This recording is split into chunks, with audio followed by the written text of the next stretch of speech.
Bienvenue pour cette nouvelle exploration.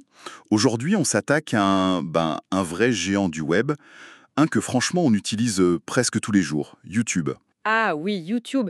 C'est vrai que c'est partout. Deuxième site le plus visité au monde, c'est ça? Juste derrière Google qu'il possède d'ailleurs. Exactement, et les chiffres donnent le tournis.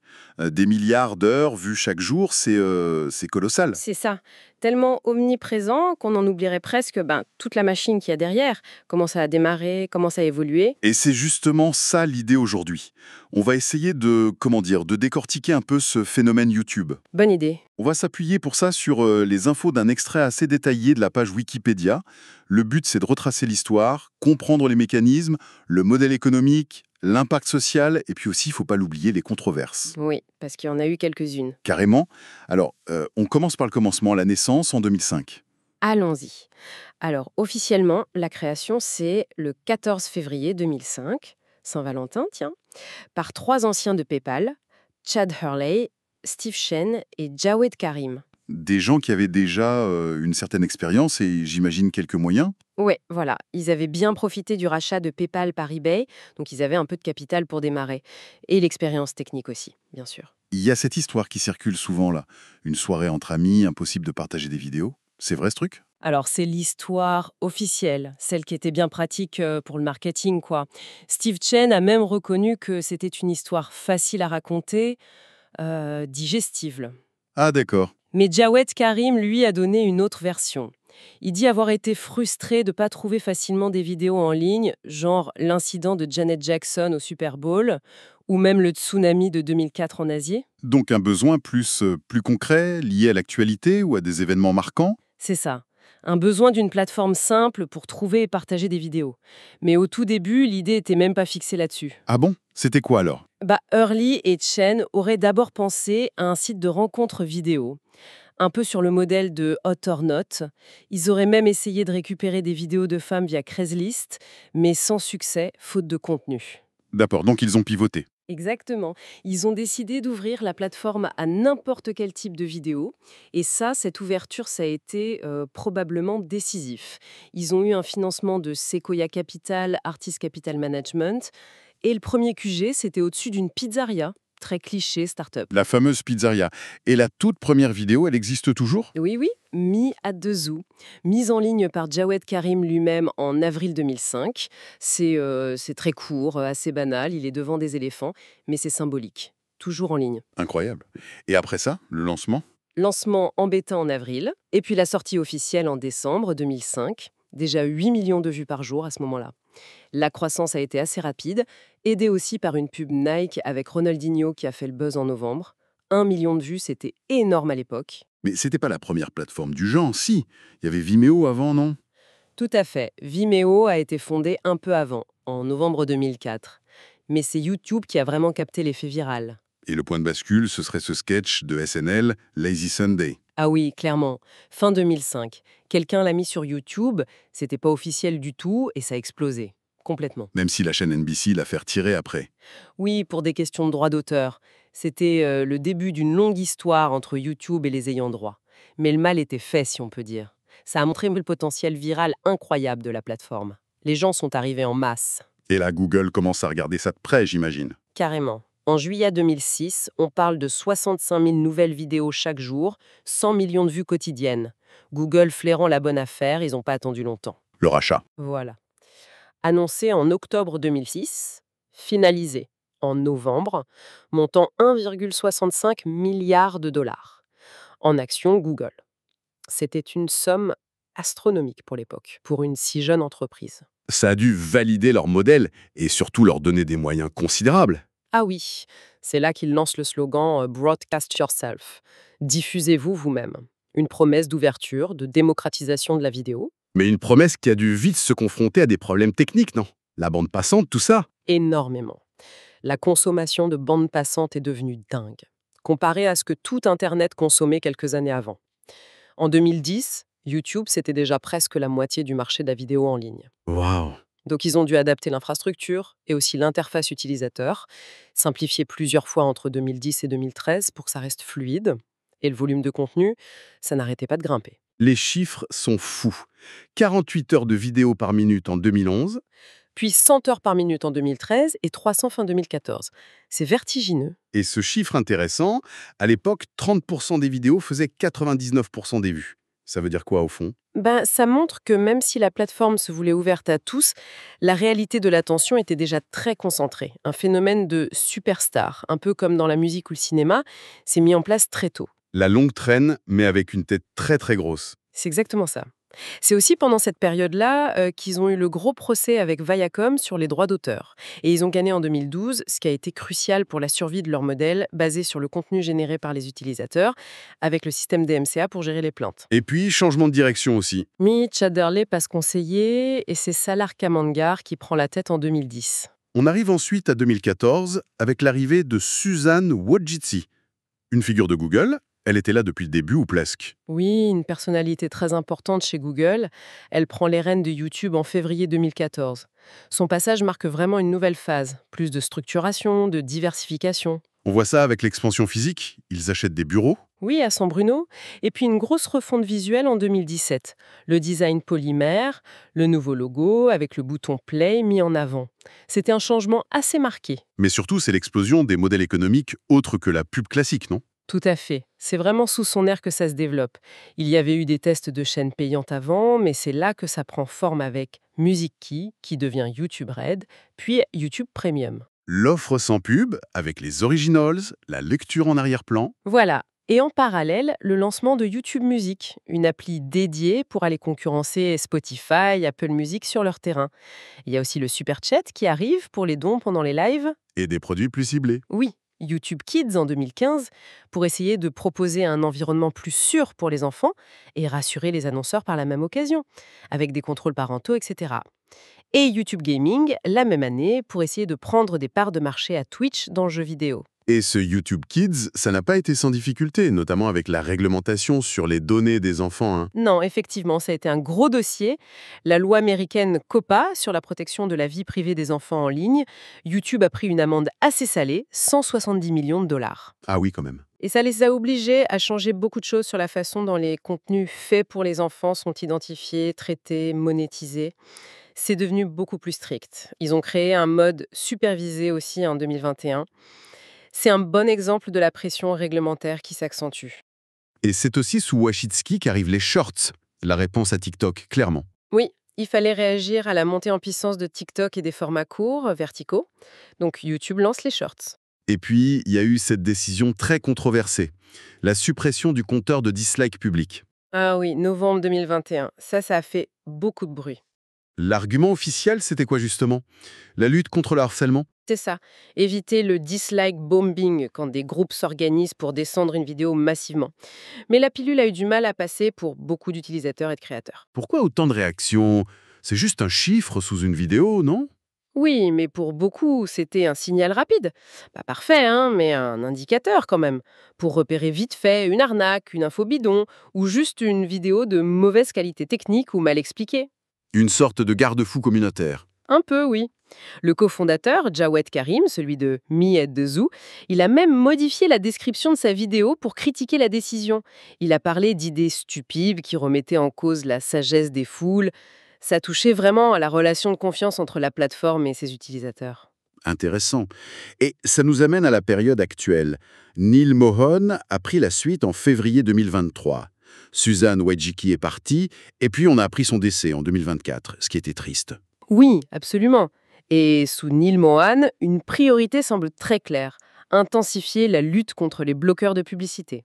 Ah, le nerf de la guerre. Complètement. C'est vital pour leur modèle économique. Donc ils essayent plein de trucs. Des messages d'avertissement, le blocage de la lecture après quelques vidéos vues avec un bloqueur. Ils testent même des trucs plus techniques, non? Injecter les pubs côté serveur. Oui, pour que ce soit plus difficile à filtrer pour les bloqueurs. Et puis, il y a les changements dans Chrome, le navigateur de Google, avec Manifest V3, qui limite ce que peuvent faire certaines extensions de blocage. C'est une vraie bataille technologique et commerciale. Mais à part ça, quoi de neuf récemment? Il y a eu le lancement plus large de Playables, des petits jeux directement dans YouTube, le déploiement du doublage par intelligence artificielle pour faciliter la traduction des vidéos, des nouvelles règles annoncées contre le clickbait, ces miniatures ou titres trompeurs. Ah, ça c'est pas mal. Oui, on verra comment c'est appliqué. Et puis des tests aux États-Unis pour vérifier l'âge des utilisateurs avec de l'IA, pour restreindre l'accès à certains contenus aux mineurs. YouTube continue d'évoluer, de tester, d'innover et de chercher à consolider ses revenus, bien sûr. Entrons un peu dans la mécanique. On parle de quoi? Presque 15 milliards de vidéos mi-2024? C'est juste fou. Comment ils gèrent ça? Et surtout ce casse-tête permanent des droits d'auteur. C'est la question clé depuis le début, depuis Lazy Sunday. La gestion des droits d'auteur, c'est au cœur du réacteur YouTube. Il y a deux grands outils. D'abord, le processus classique du DMCA. Un ayant droit signale une contrefaçon, YouTube doit la retirer.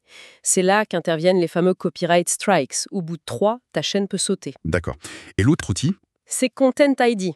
Ça, c'est leur système maison lancé dès 2007. C'est beaucoup plus proactif. Comment ça marche en gros? Les ayants droit, les studios, les labels de musique, etc. fournissent leur contenu à YouTube, qui en crée des empreintes numériques.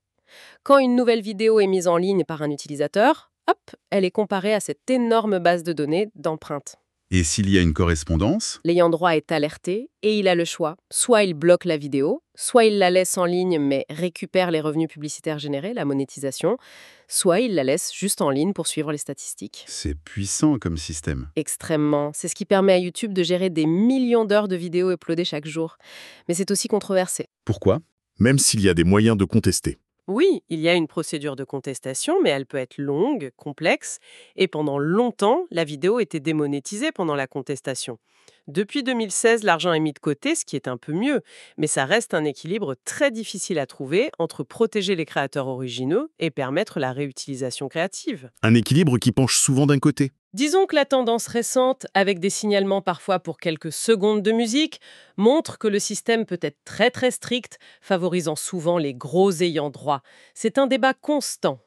Passons à l'argent, justement, le modèle économique. Comment ça tourne chez YouTube et comment les créateurs gagnent leur vie ou pas? La source principale de revenus, ça reste la publicité. Gérée via la régie de Google, AdSense, les chiffres sont publics maintenant et ils sont impressionnants. Presque 30 milliards de dollars de revenus pub en 2022. Waouh! Et là-dessus, les créateurs touchent une partie? Ceux qui font partie du programme partenaire YouTube, le IPP, oui. Le partage standard, c'est 55% pour le créateur, 45% pour YouTube. Mais pour entrer dans ce programme, c'est devenu plus compliqué, non? Ah oui, les règles ont été pas mal durcies en 2018. Avant, c'était plus ouvert. Maintenant, il faut au moins 1000 abonnés et avoir cumulé 4000 heures de visionnage sur les 12 derniers mois. Pourquoi ce changement? C'était en grande partie une réaction au boycott des annonceurs en 2017. Plusieurs grandes marques avaient retiré leurs pubs parce qu'elles s'étaient retrouvées à côté de vidéos extrémistes ou choquantes. L'adpocalypse, comme certains l'ont appelé. C'est ça. Donc YouTube a voulu rassurer les annonceurs en professionnalisant un peu le programme partenaire, en s'assurant que les chaînes monétisées avaient une certaine audience, un certain sérieux. Mais forcément, ça a mis sur la touche plein de petits créateurs. Le rêve du broadcaster self pour tous en a pris un coup. Et il y a aussi les règles sur le type de contenu qui peut être monétisé. Les Advertiser Friendly Guidelines. Oui, ça c'est un autre point sensible. Ces règles définissent ce qui est considéré comme sûr pour les annonceurs. En gros, pas de violence gratuite, pas de discours haineux, pas de sujets trop controversés, pas de contenu sexuellement suggestif. Logique, pour protéger les marques. Sur le papier, oui, mais dans la pratique, c'est souvent critiqué. Pour le manque de transparence parfois, pour l'impact sur certains sujets légitimes mais sensibles, comme l'actualité politique, les questions LGBTQ+, la santé. Certains créateurs dénoncent une forme de censure économique, où tu t'auto-censures pour être sûr de pouvoir monétiser. D'autant plus que YouTube peut maintenant mettre des pubs sur des vidéos de chaînes non partenaires sans les payer. Exactement, depuis 2021. La pub est partout, mais la rémunération n'est pas pour tout le monde. Ça change un peu la donne. Bon, au-delà de l'économie, si on regarde l'impact social, c'est juste énorme. Ah bah oui, c'est indéniable. YouTube a complètement bouleversé le paysage médiatique. Il a créé de nouvelles formes de célébrités, les YouTubeurs, une véritable économie des créateurs. L'industrie musicale a dû s'adapter aussi. Complètement, c'est devenu une plateforme de promotion incontournable. Billboard prend en compte les vieux YouTube dans ses classements, c'est dire. Mais au-delà de ça, c'est aussi une source d'apprentissage phénoménale. Les tutos, les cours en ligne. Exactement. Khan Academy, par exemple, a démarré comme ça. C'est une révolution pour l'accès au savoir. Et puis, il y a la visibilité offerte à des groupes souvent peu représentés dans les médias classiques.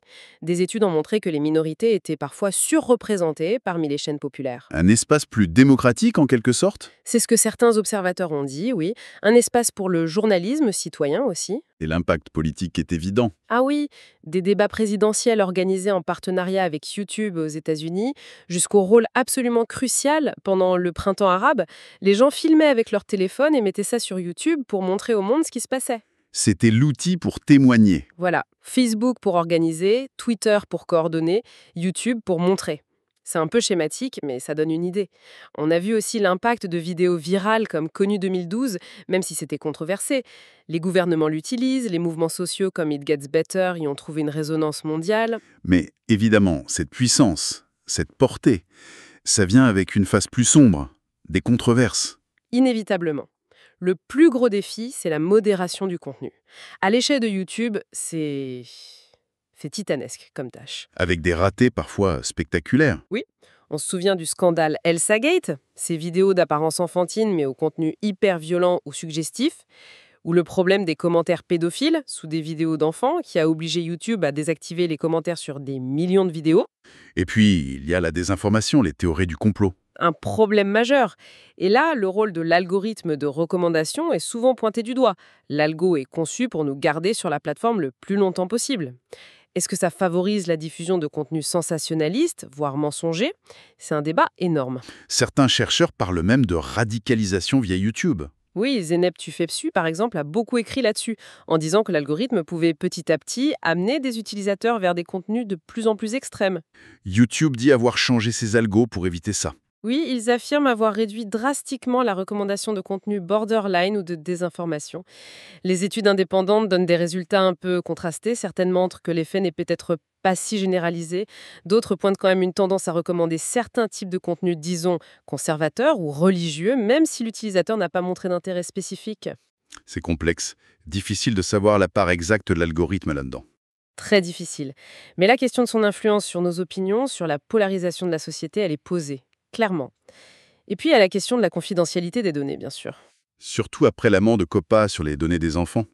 Oui, la collecte massive de données par ces plateformes, ça soulève des questions sur les risques de vol d'identité, de harcèlement. Les régulateurs sont de plus en plus vigilants là-dessus. Et pour finir, il y a la dimension géopolitique. La censure, les blocages de YouTube dans certains pays. Oui, ça, c'est un autre aspect important. YouTube est tout simplement inaccessible dans plusieurs pays. La Chine, l'Iran, la Corée du Nord, le Turkménistan. Pourquoi? C'est purement politique, hein? Souvent, oui.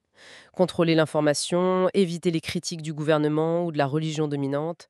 Parfois, c'est lié à des lois sur la moralité, des conflits de droits d'auteur, ou même juste des limitations techniques de bande passante. Il y a eu des blocages temporaires aussi, non? Oui, dans pas mal de pays, lors de crises politiques ou sociales. En Turquie, plusieurs fois. Au Pakistan, à cause de contenus jugés blasphématoires. En Libye, en Afghanistan. Souvent liés à des vidéos spécifiques qui provoquent des tensions. Et la guerre en Ukraine a eu un impact aussi. Oui, YouTube a bloqué des médias d'État russes comme RT. Et en retour, la Russie a infligé des amendes symboliques mais répétées à Google. Ça montre bien que YouTube est devenu un enjeu, un terrain d'affrontement dans les conflits internationaux. On a même vu des cas où des commentaires critiques envers le Parti communiste chinois étaient automatiquement supprimés, même hors de Chine. Impressionnant. Bon, si on essaye de résumer tout ça, l'image qui ressort, c'est celle d'une plateforme devenue presque une infrastructure de base de notre monde numérique, non? Oui, c'est un peu ça. Un écosystème incroyablement complexe. À la fois un espace de créativité immense, une machine économique surpuissante, un vecteur d'impact social majeur. Mais aussi une source de défis colossaux. La modération, la désinformation, la monétisation, qui peut être vue comme une forme de censure, les pressions politiques, la confidentialité. Exactement. Il y a cette tension permanente entre l'idéal d'une plateforme ouverte, le broadcast yourself des débuts, et la nécessité de contrôler, de réguler, de monétiser, de gérer les responsabilités qui viennent avec une telle échelle. C'est ça qui définit YouTube aujourd'hui, je crois. Et ça nous laisse avec une question assez vertigineuse finalement. Vu la taille planétaire de YouTube, vu la puissance de ces algorithmes qu'on comprend pas toujours très bien, quelle est la responsabilité de la plateforme? Et par extension, notre responsabilité à nous, utilisateurs, dans la façon dont l'info circule, dont les opinions se forment, dont les cultures interagissent ou s'affrontent. C'est la grande question. Comment on trouve l'équilibre entre la liberté d'expression, qui est fondamentale, et la lutte contre les contenus nuisibles, la manipulation sur une infrastructure aussi centrale? C'est une réflexion qui dépasse largement YouTube, en fait. Ça concerne toute notre société numérique. Une question ouverte, donc, sur laquelle on peut méditer. Merci beaucoup pour cet éclairage très complet. Merci à vous. C'était passionnant de replonger dans cette histoire.